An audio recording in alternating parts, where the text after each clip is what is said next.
4.5 సంవత్సరాలు ఏంటి, ఇప్పుడు 5 ఏళ్ళు వేసుకుందాం. ఇప్పుడు 4.5 ఏళ్ళు ఆయన తిట్టిపోసింది. 4.5 ఏళ్లలో ఎన్నోసార్లు చెప్పాడు కదా ఫస్ట్ సీట్ నాదే, ఫస్ట్ సీట్ నాదే అని. మరి ఎందుకు రాలా? మన రీసెంట్ గా జెండా వేదిక మీద కూడా చెప్పాడు ఆయన. అదే ఫస్ట్ సీట్ నాదే అన్నాడు కదా, ఫస్ట్ సీట్ రాలా. చివరికి జెండా వేదిక మీద ఏం చెప్పాడు, మీ అందరూ అయిపోయారు నాదే ఇంకా రెడీ అన్నాడు. అవలేదు కదా. కాబట్టి రఘురామకృష్ణరాజు కోరుకున్నట్టు చేయగలిగాడా చంద్రబాబు? లేదు కదా. పోనీ నరసాపురం సీట్ ఆపగలిగాడా చంద్రబాబు? కాబట్టి ఆయనలో ఉండేటువంటిది నమ్ముకున్న వాడికి ఇదిగో నేను చేస్తా అంటే చేస్తాను, చెయ్యను అంటే చెయ్యను అనేటువంటి ఒక ధైర్యం, నమ్మకం. ఒక 2 లేదా 3 రోజులు అన్న ట్విస్ట్లు చూడబోతున్నామా ఈ సీట్ల వ్యవహారంలో? ఉంటాయి. దాంట్లో ఒకటి అనపర్తి సీటుకి మాత్రం తీసేసుకుంటారట, నల్లమెల్లికి ఇస్తారట.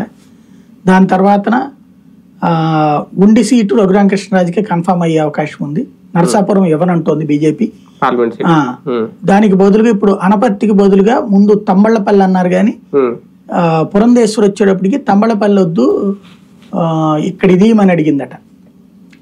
మన దెందులూరు, వెస్ట్ గోదావరి, దెందులూరు, చింతమనేని. అదే దెందులూరు అన్నారు, అంతకుముందు ఉంగుటూరు అని కూడా అన్నారు. అదే ఉంగుటూరు ఫస్ట్ ఇవ్వనని చెప్పేశారు. అంటే జనసేన కదా ఉంగుటూరు. దెందులూరు అసలు మరి అక్కడ కూడా పెద్ద క్యాండిడేటే కదా.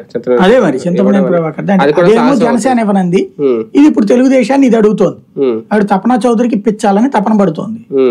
అలాగని చింతమనేని పక్కన పెడతారా మరి? అదే కదా, ఒక్క అమ్మ ప్లేస్ లో ఇంకొక అమ్మ. అది మరి చేస్తారా లేదా చూడాలి. సునీత వర్సెస్ అవినాష్ రెడ్డి అన్నట్టుగా మారిపోయింది ఇప్పుడు. అంటే నిన్న మొన్నటి వరకు ఆయన కాస్తంత సైలెంట్ గా ఉన్న రచ్చ గెలిచే ప్రయత్నం ఇద్దరు చేస్తున్నారు. ఇప్పుడు వచ్చే నెల